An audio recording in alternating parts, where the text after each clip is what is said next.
Suzuki ভার্টিকার 1900 LK 1900S 1900A 1903 same model number আলাদা, সব কিছুই সেম। রেঞ্জ বডি আমরা লাগাবো আজকে। শুরু করা যাক।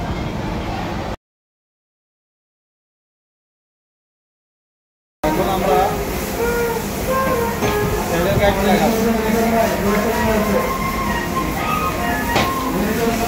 স্যাডেল গাইড লাগাবো। আপনারা স্যাডেল গাইড লাগাইয়া, স্যাডেল গাইড টাইমিং একটা মেজারমেন্ট আছে,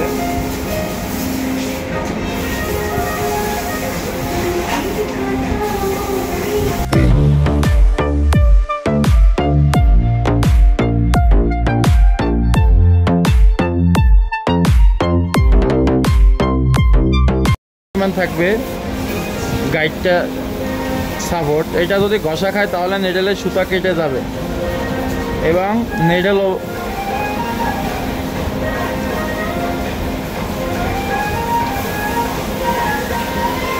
এই দেখেন এটা মুভিং করতেছে, এটা একটু মুভিং করতে হবে,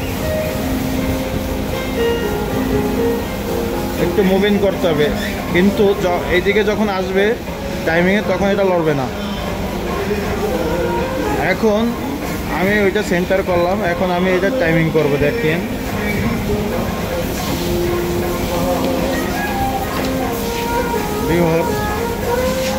দেখিয়েন আমাদের টাইমিংটা কিন্তু একটু শর্ট দেখা যাচ্ছে, একটু ভালো করে দেখিয়েন।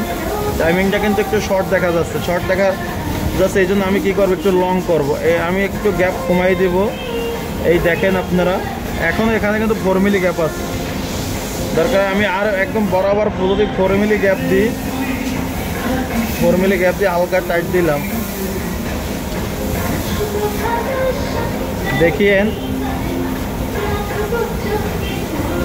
এখানে টাচ নাই, দেখেন টাচ নাই, লড়তেছে, টাচ নাই। যদি টাচ থাকে তাহলে 100% সুতা কাটবে, টাচ নাই। এখন আমরা টাইমিংটা 100% করবো।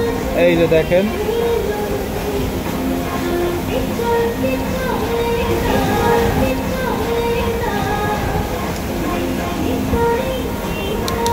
ফুল টাইট। এখন সবচেয়ে বড় বিষয় হচ্ছে এই যে আমরা স্কিপ করে সেলাই ওঠে না, এইটার জন্য আমাদের এইখান থেকে মিলাইতে হবে। এখানে অনেকখানি গ্যাপ, আপনারা জানেন, এখান থেকে মিলাইতে হবে।